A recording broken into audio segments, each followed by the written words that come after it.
Hello, ladies and gentlemen. Welcome to today's webinar about reliable test results in battery testing. We'll share some tips and tricks and some current trends in this field, in this very important field of battery testing.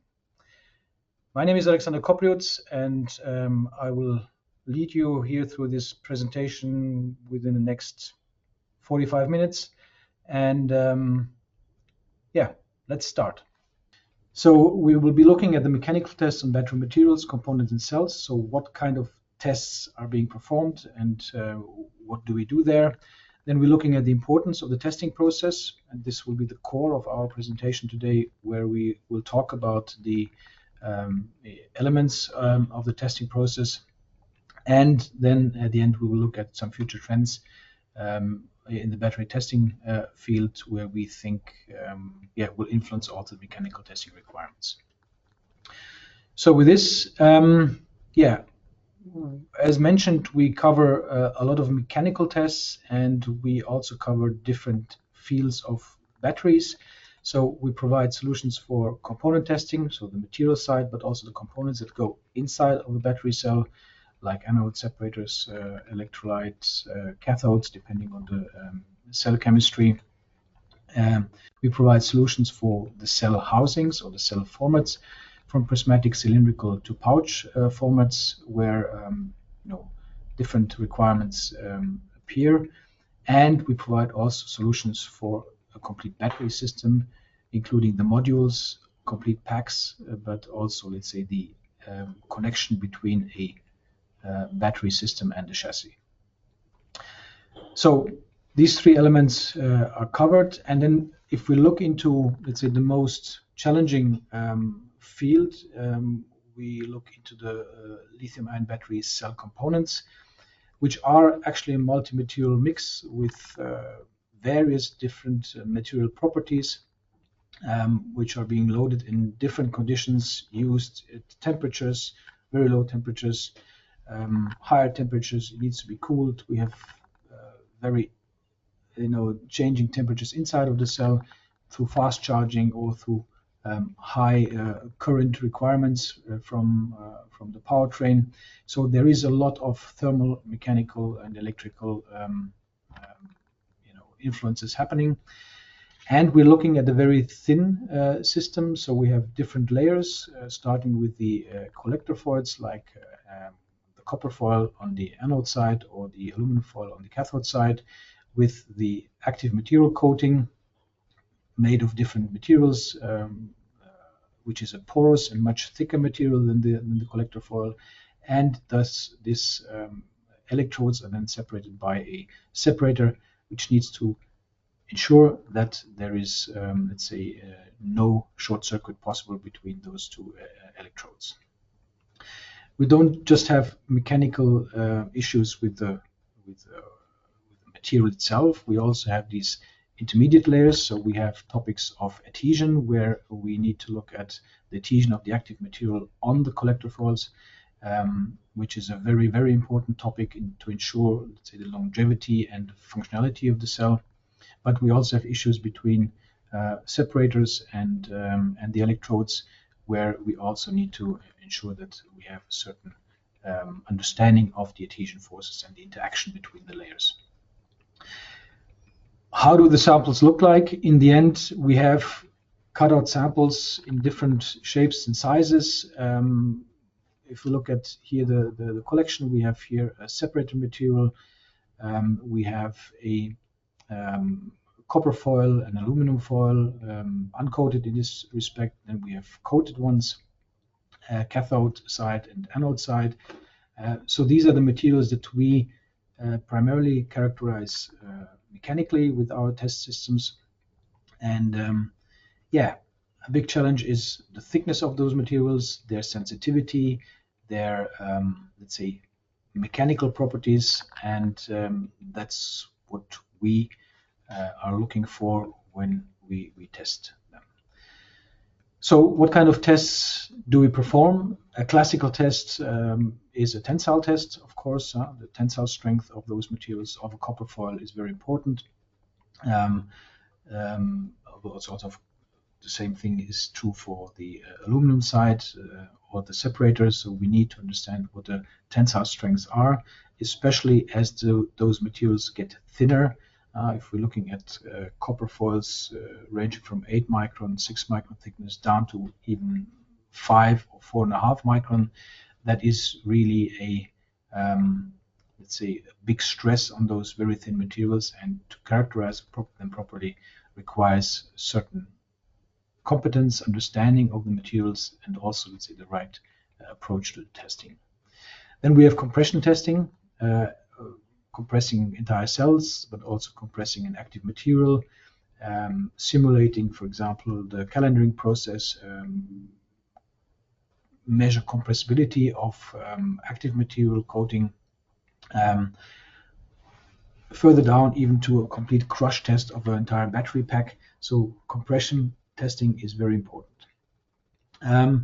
Then we have multi-axial testing as well. So if we want to understand how a cell will perform in a future battery system that is integrated directly into the chassis, then we need to understand what is the stiffness, what is the flexibility of a, for example, prismatic cell or a pouch cell.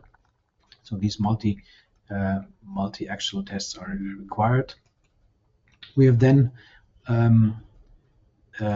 the topic of adhesion testing, where we can do different ways of adhesion testing. I'll get to that very important topic in a second. Then we have the area where we're looking at the functional behavior of a cell. So if I'm charging a cell, it typically expands. So I need to look at the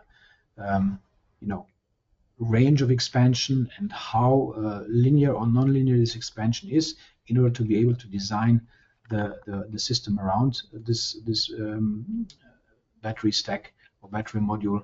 And so this kind of swelling or breathing is very important to characterize.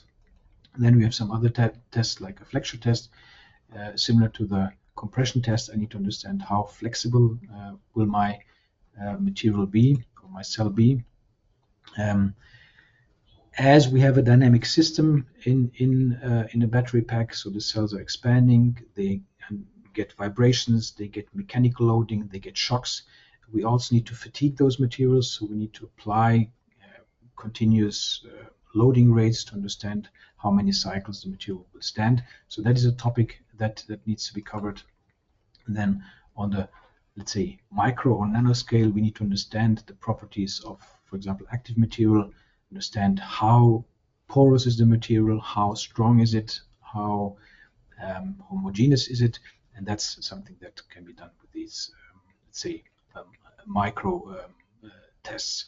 And then we have the large field of functional or multiphysics testing, where we combine mechanical loading with thermal, electrical, or even other physical properties tests to understand how the cell acts.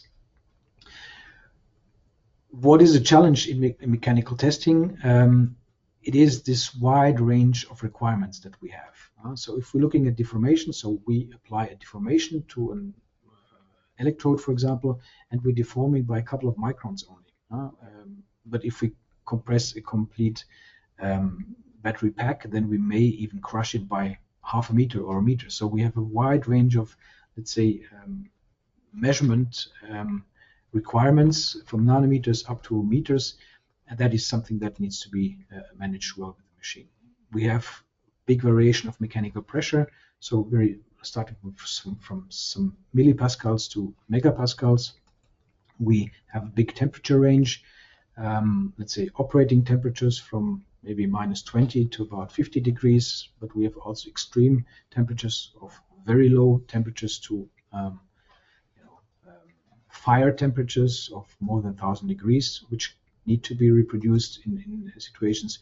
We need to be able to reproduce the influence of other, let's say, physical properties like electrical influence, charging, discharging, and what kind of influence will that have on the materials. We have influence of media. So in every battery cell today, in the majority, we have a liquid electrolyte introduced, which of course moistens all the materials. And for example, a porous active material behaves mechanically different in a dry than in a humid state. So it is, to really understand what the material does in the cell, it is important to simulate the environmental conditions of that material, and that's something that we try to do with different kind of media, be it, let's say, the real electrolyte, alternative electrolytes, derivatives, but also dry room conditions, inert gas conditions, and so on. Then coming to loading rates, so the how fast do I apply the load? Here also we have a very wide range, starting, let's say, at very small deformations. When I charge a battery cell over 1 hour, for example, it may expand only by a couple of microns per second. So I need to understand, the machine needs to be able to reproduce that speed.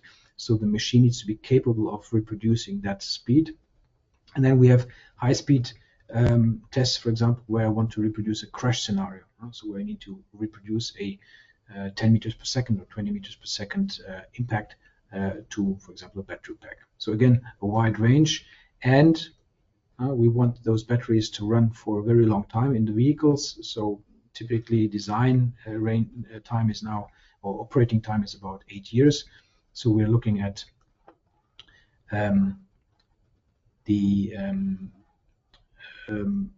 very short test times, but also very, let's say, long evaluation times that can go from weeks, months, or even years to understand what will my cell do.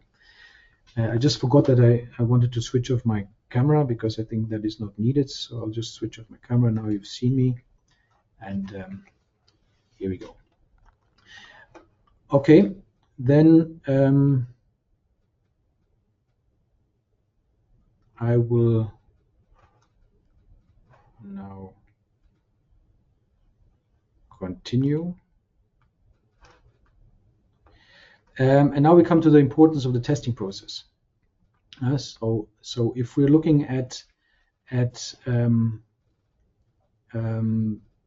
say, where is testing happening? We have an area where the quality control, in the quality control field, we need mechanical testing primarily in the production process. So starting with an incoming goods inspection, where we need to characterize the right materials that before they go into the production process. Then we have different intermediate steps, coating, drying, calendaring, where, let's say, mechanical testing can help to monitor, to supervise, control the processes, up down to the contacting, welding, or even formation and aging processes, and even down at the end of the cell, let's say, final life, we employ mechanical testing to do that.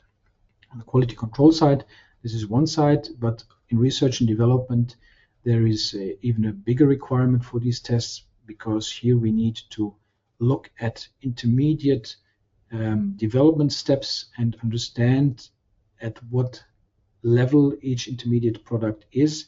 We need to characterize it properly. We need to understand it so that we have the full view of a new material moving into a, let's say, or influencing a cell behavior at the end.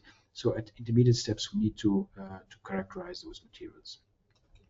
This brings us to the next slide, and this is, let's say, the most the core of this presentation today. It is the testing process. Now, if we start, if we want to produce proper test results, we need to be sure that we master the test process. And we said here, only qualified operators, correctly defined test processes, and suitable test equipment lead to optimum test results. So what does it mean? We look at, for example, or we need to start always with the right test standard or the right test procedure that we want to employ. So we need to think about this. I'll come to that in later. We need to take care about specimen preparation. We need to take care about the specimen conditioning. And then we also need to be aware that specimen handling can influence material properties. So we need to take care of that as well. Then, of course, the part of, let's say, measurement, where we measure the specimen, dimensions, but also the material properties in the test. This is, of course, in the majority happening in the testing machine, where we try to take care of most, but also here some precautions are required. But then once we have tested, we need to know what to do with the data, to know what kind of data to employ, and in the end, we need to look at how to extract valuable data from this process, and that all in order to make sure that the battery in the end performs to the specifications and is okay.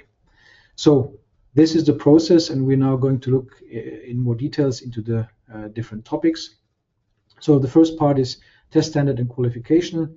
We called it from chaos to clarity, mastering the test process. It is important to really take care of that. We need to make sure that we define for each test result that we want to obtain, that we understand what kind of test method we need to use, what kind of standard, how do we want to run the tests, how many samples do we want to do, how do we want to prepare the specimens, which tools we want to use, what kind of instruments are suitable for that, which parameters do I define, how do I train my operators. So all this needs to be clear before really making sure that we can trust the test results at the end. So this is very important. It's very important, of course, in the quality control department where this needs to be set, but it's also extremely important in the research and development field, because you need to rely on those test results, and they need to be solid. Another topic is test results need to be reliable in terms of accuracy. So the measurement that we need to do needs to be accurate, so it needs to be traceable. The load cells need to be calibrated. It needs to be repeatable on the machine, so the tool needs to be, the test instrument needs to be able to give you always the same level of repeatability.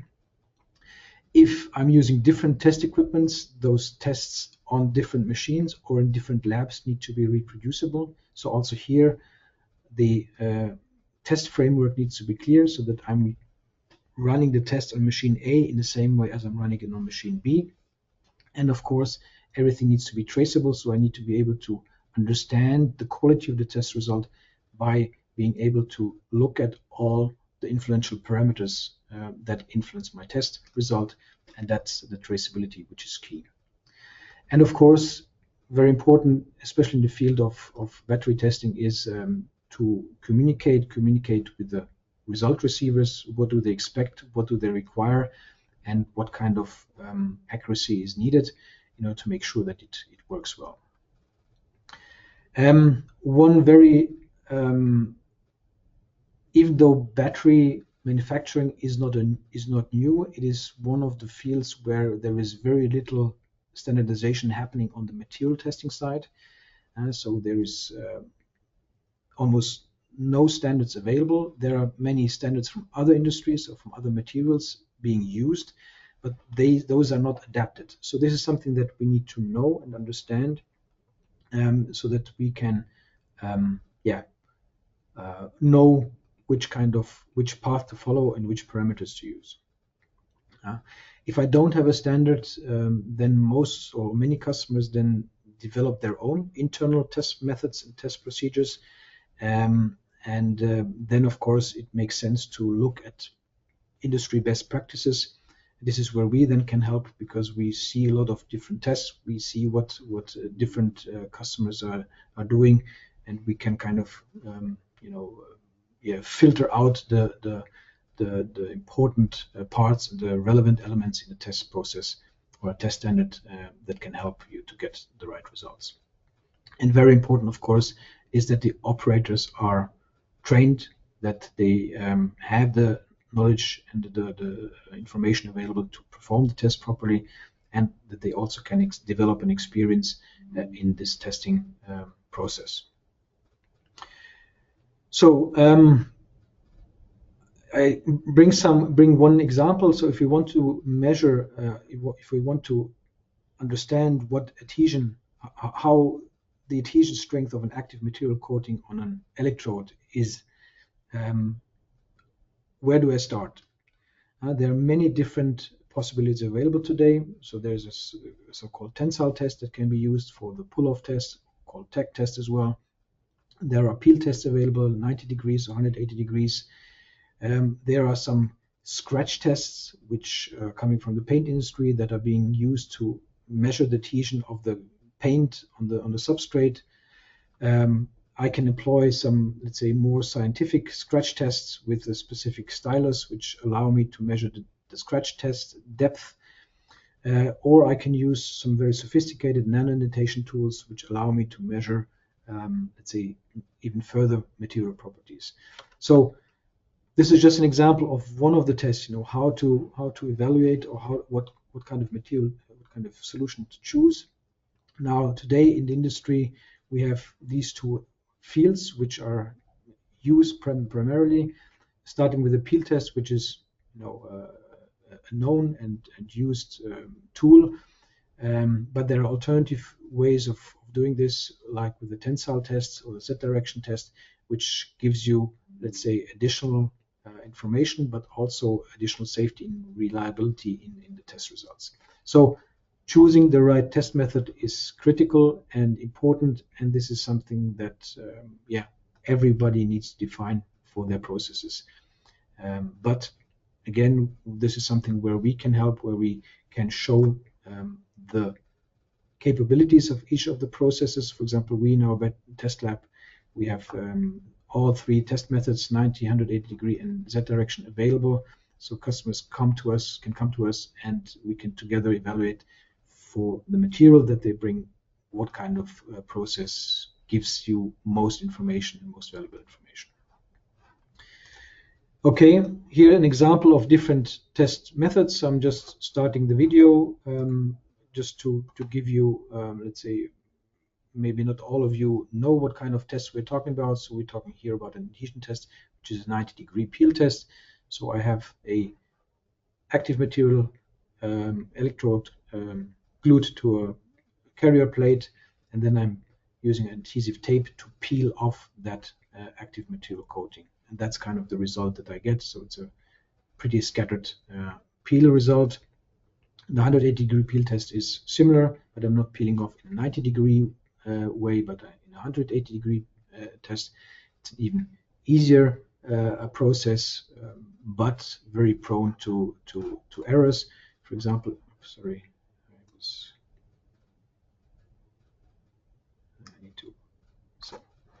I was breaking, stopping the video. So what is important is, of course, how do I align the material? How precise do I set it into the machine? How long is my sample? How long is my material? So all these topics are things that need to be considered. And for some reason, my video is not moving forward. Yeah, here we go. Okay. So that was one video just to give you the view on these types of tests. Then very important is specimen preparation. So if we prepare the samples perfectly, we can actually almost achieve perfect results. So this sample preparation is really important. Also here, it is important to establish a consensus on how the sample needs to be prepared. How do I cut it? With what kind of tool do I cut it? Here existing standards from other industries can help. They can give an orientation, but cutting a plastic foil packaging foil is different from cutting a separator, for example. So there needs to be some differences, and this is something that needs to be understood. Yeah, it's important to understand the sensitivity factors. If I want to cut a 25 or 20 micron thick copper aluminum foil, it's not the same thing as cutting a 6 micron thin copper foil. There are differences, and I need to be aware of that, and I need to have the right preparation tools which allow me to cut both materials in the same quality. So That's one thing. And also the maintenance. Here I always need to have very sharp cutting tools, and it can happen that you need to, in order to ensure perfect sample preparation, to retool every couple of months. So you need to monitor this and check and establish a way to evaluate the tool readiness for the test. And then, of course, define the sampling strategy. How many samples do I extract? How do I extract it? Where do I extract my samples? In which direction do I extract them from the material? So it's really important to look at that. And yeah, do I take 1 sample, 3 samples, 5 samples? 1 sample definitely is not enough. I need to have some statistical validation. So I need to have at least 3. Perfectly is maybe 5 or even more. But then again, it depends on the maturity of the test process, what you need, and maybe at the beginning you need more. But then, as the process matures and your quality matures, you can reduce that step by step.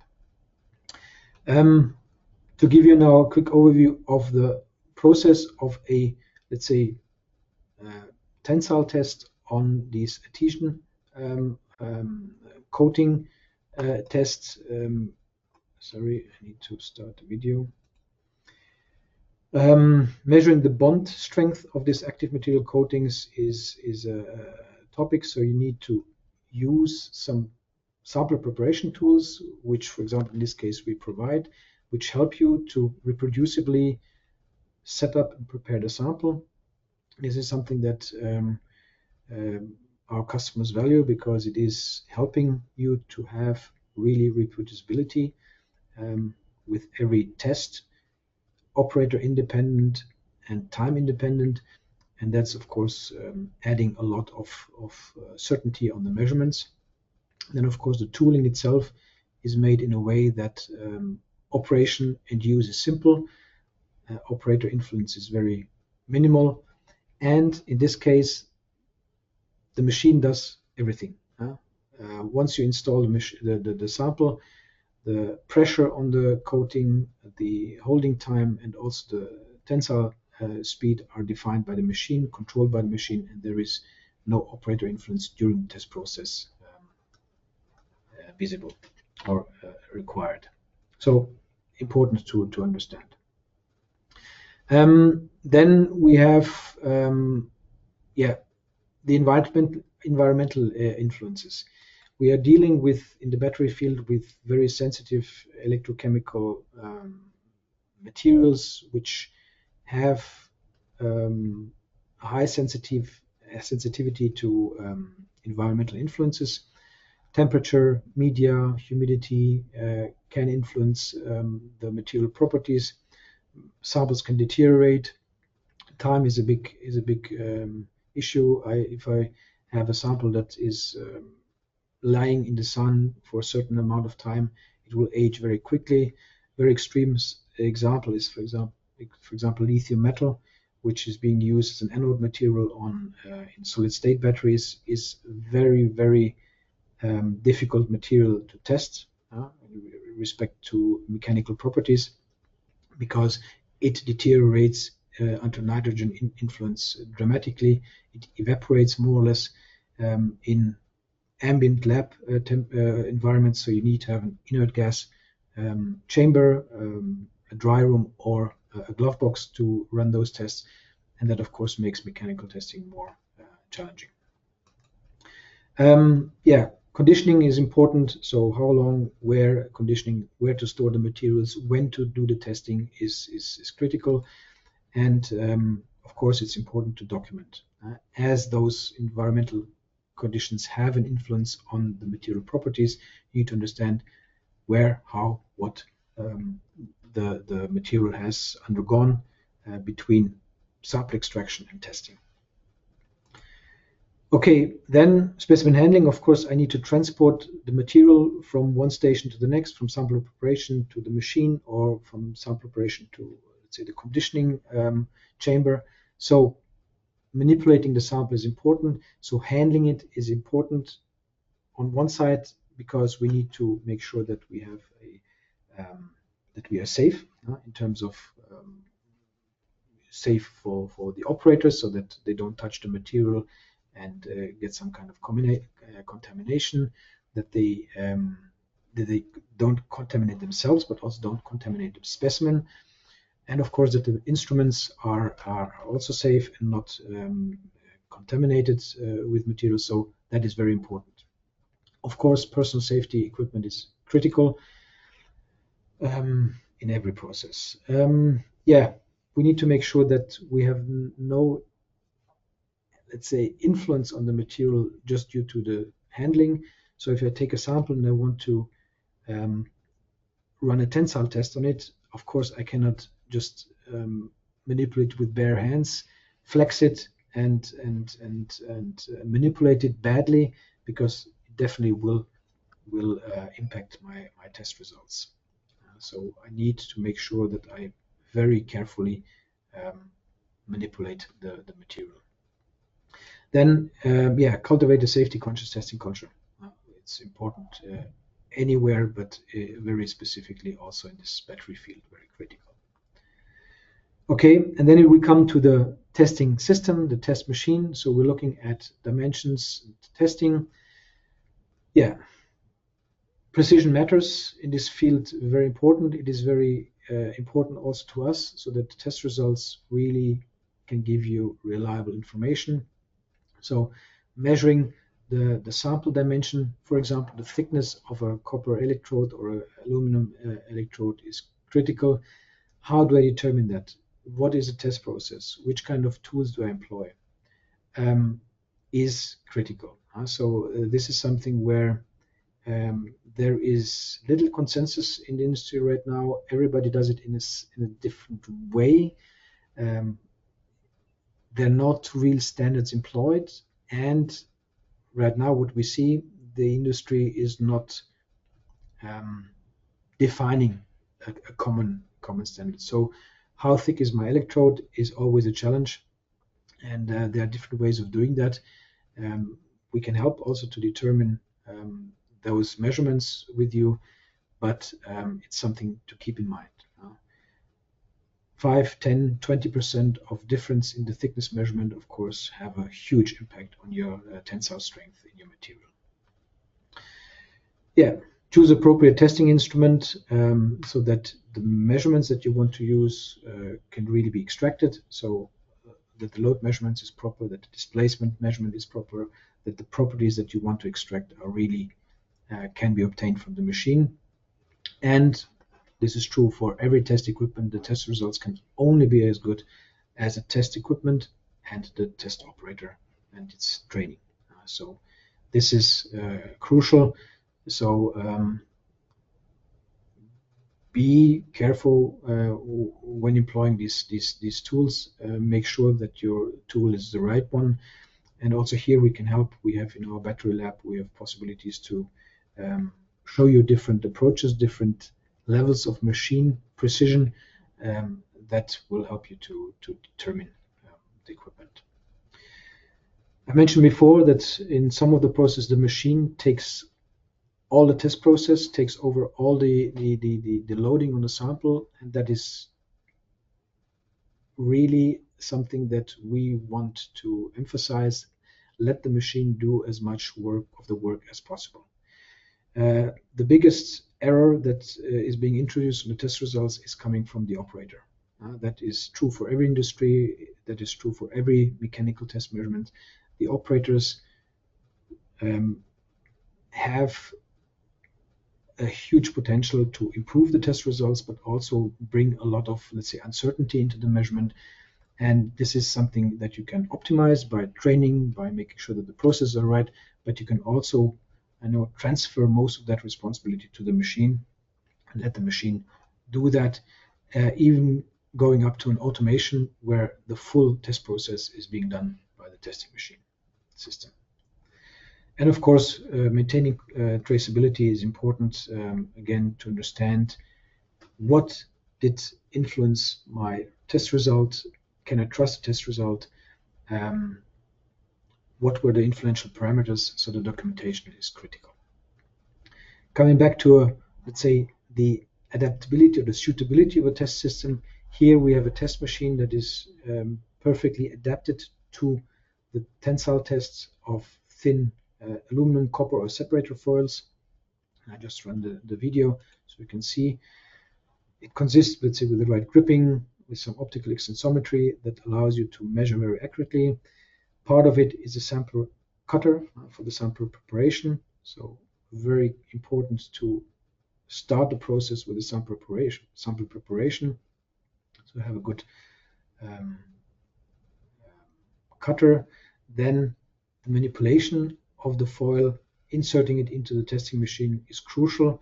So in this case, we have a special device, an insertion tool, which helps operators to insert the sample into this kind of tool, allows to perfectly line the sample, and then perfectly insert it into the testing machine. So I have perfect alignment, perfect positioning of the sample, and if I do 1, 5, 10, 50 samples, they will always be positioned in the same way. So I'm reducing a lot of those possible problems that I could have by just manually inserting them without this insertion tool. So to give you that overview, this is, for example, process on a tensile test to ensure that test results, tensile strength can be properly determined. Okay, then I need to go to another one, another tool for a very specific test, a compressibility test. Again, here you cannot deform a very thin layer, a separator that is maybe 20 micron thick by 3, 4, 5 microns without the appropriate tool. And this is something that needs to be taken care of. So for these very fine, precise measurements, you need to have a certain tool accuracy, precision that allows you to extract that data from the material. So something like that is crucial. So have the right tool that is adapted to the test results that you're looking for. Okay, going next, then we're looking at the data acquisition part, where capturing what counts is important. So I'm generating a lot of data, and I need to understand what kind of data is valid, is valuable for me. So I need to do enough measurements to have good and let's say solid data.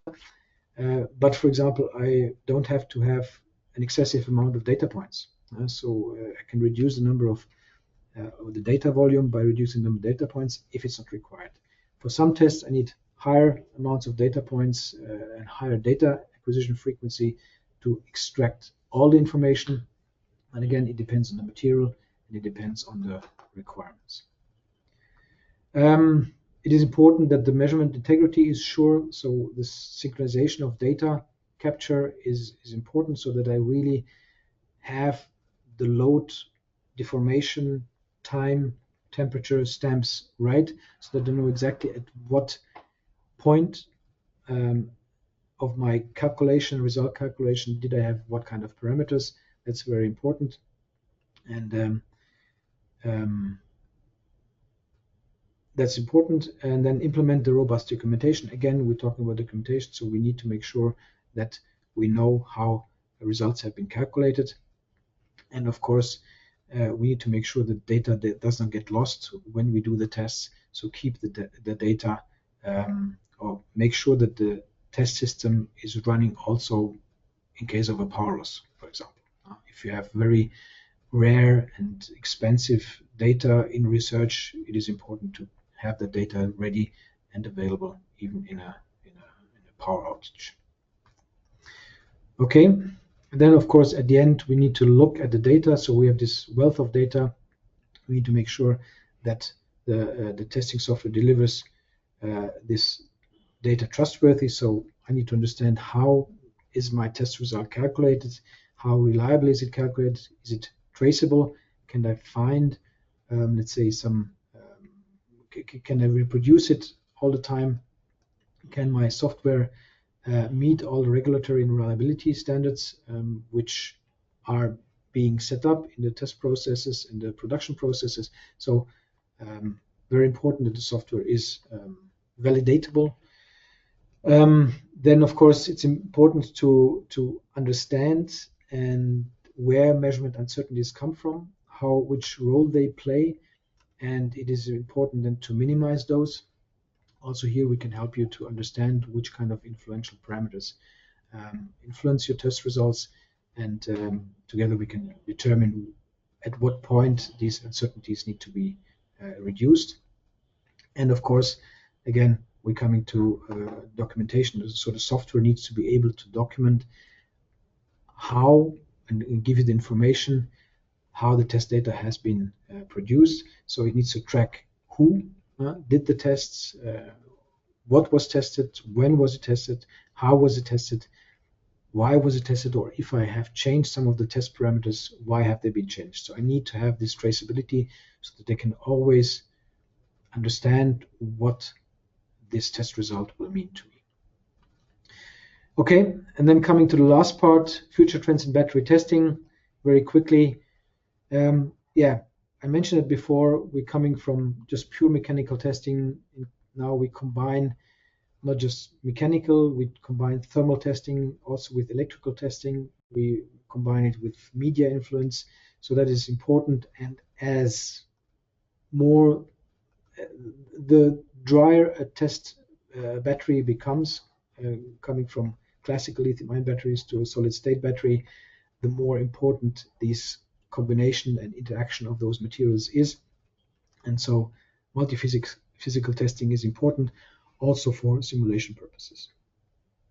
In this case, I showed you this tool which allows you to measure electrical, thermal, and mechanical properties like thickness, strain, electric conductivity, temperature influence, and compression load all in one go, all in one test, and gives you a wealth of information which helps you to understand your material better. Then simulation is important. So the further we move into more simulation, multi-physics simulation, we need to have a better understanding of each of the influential parameters. The mechanical properties, of course, are critical in this multi-physics simulation. So we need to understand what does my material do in what situation.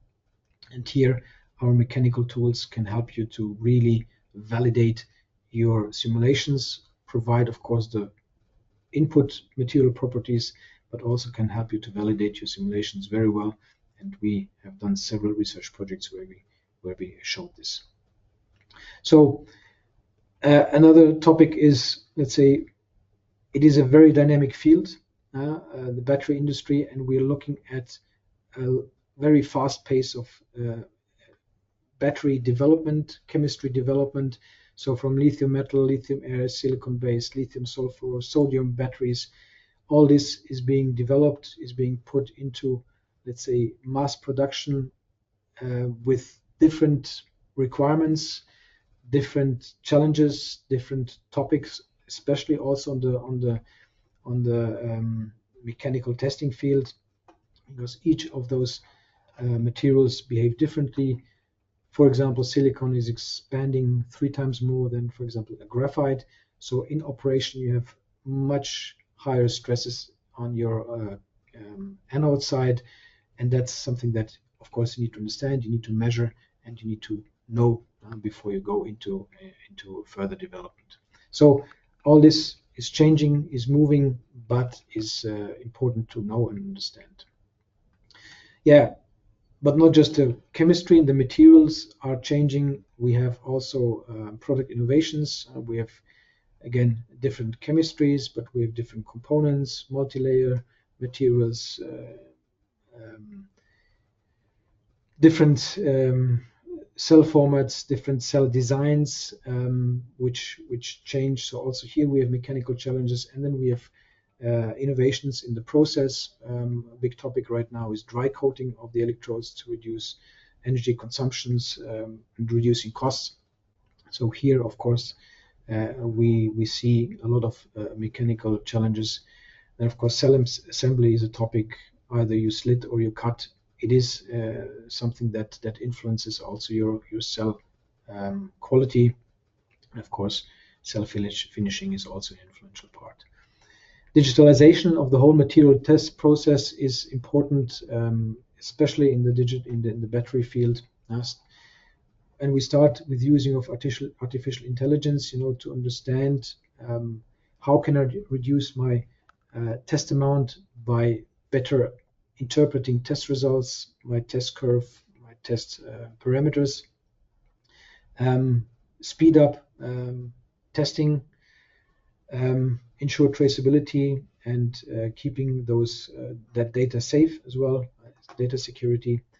Optimize the processes, reduce waste and scrap, of course, lower costs, reduce the footprint in terms of improving the sustainability, extract from this huge amount of data valuable information for future cell development, and by using, for example, machine learning optimization and so on. So there's a lot of things happening also on this side where we actively work with our customers to help and evaluate. And for that, we have established our battery lab here at Zwickrol in Ulm in the south of Germany to allow customers to test their materials, to understand what it takes to get good results, to find out what kind of material or test instrument is required or most suitable for those test requirements. And we can do that in all confidentiality, in all safety for operators, and that's something that we're happy to offer you. So don't hesitate to contact us. Visit our website, zwickrol.com, where you see more videos and some more explanations. We have our YouTube channel where we also will share this presentation and this webinar. And of course, you can reach us at in LinkedIn on our Zwickrol channel, but also you can contact me personally anytime. So thank you for your time. Thank you for your interest, and looking forward to talking to you in the future. Thank you.